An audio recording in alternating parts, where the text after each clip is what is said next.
Use constraint to fuel creative action. Although creative constraints sound like an oxymoron, one way to spark creative action is to constrain it. Given a choice, most of us would prefer a little more budget, a little more staff, and a little more time. But constraints can spur creativity and incite action as long as you have the confidence to embrace them.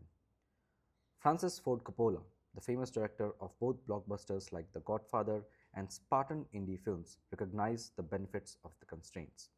The lower the budget for my film, the more chances I can take.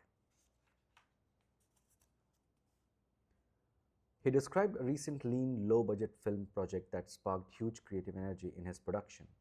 During one scene set in Malta, the screenplay called for a right hand drive taxi, since they drive on the left there.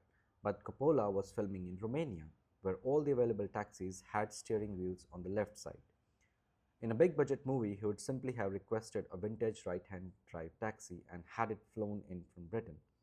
But a passionate director financing his own movie must be more creative. Coppola asked the makeup team to part the actors' hair on the opposite side for that day of shooting. He then asked the props team to make up a taxi top light and a license plate printed backwards. When the cameras rolled, he shot the entire scene and then later simply reversed the image. We doubt that a single filmgoer noticed this clever and ultra low cost special effect. So try embracing architect mess one der Rose maxim. Less is more. What constraints make your job impossible? Can you use those constraints as a source of creative license, as permission to think differently?